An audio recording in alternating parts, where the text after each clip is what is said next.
many of them young people.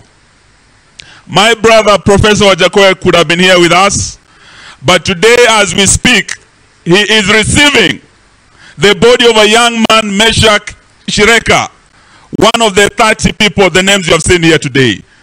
Professor Wajakoya is in Kakamega receiving that body, and tomorrow we'll be joining him for that burial.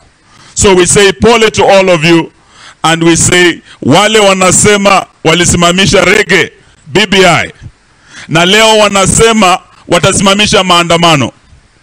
We want to say to them, BBI was a proposal. Article 37 is part of the Constitution of Kenya. You cannot stop what is provided for in the Constitution of Kenya. Ndugu Kalonzo Musyoka, please come and give our formal statement.